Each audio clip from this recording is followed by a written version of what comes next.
Published 17070 EDT, 25 September 2017. Updated 1913 EDT, 25 September 2017. When astronauts one day step foot on the red planet for long-term exploratory missions, they'll be up against an invisible adversary, space radiation. While much is known about the consequences of radiation here on Earth, the conditions beyond our home planet create a different set of challenges, so relying on the same protective methods could ultimately make exposure worse. NASA scientists are now working to determine just how this radiation affects the human body and develop ways to protect against the violent nuclear collisions that occur as high-energy particles slam into shielding on human tissue. Scroll down for video. While much is known about the consequences of radiation here on Earth, the conditions beyond our home planet create a different set of challenges, so relying on the same protective methods could ultimately make exposure worse. An artist's impression is pictured space as home to particle radiation, and it has sufficient energy to collide violently with the nuclei that make up shielding and human tissue.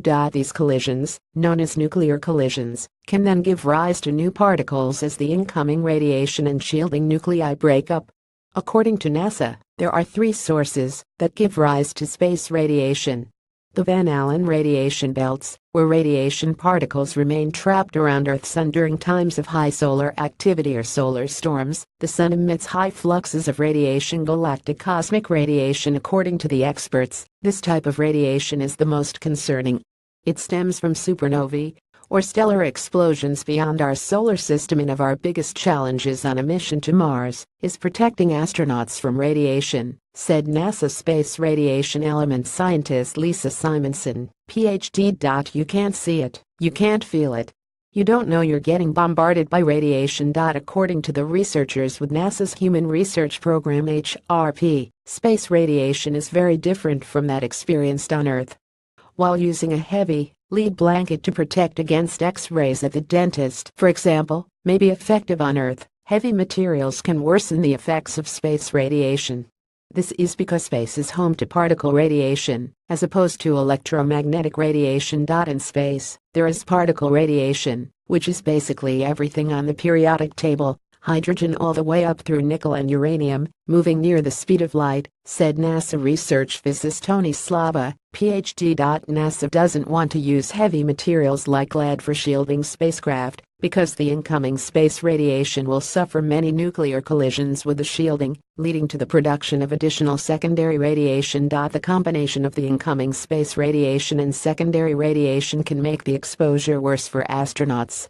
There are three main sources of space radiation, according to the experts, but those associated with galactic cosmic rays (GCRs) are of greatest concern.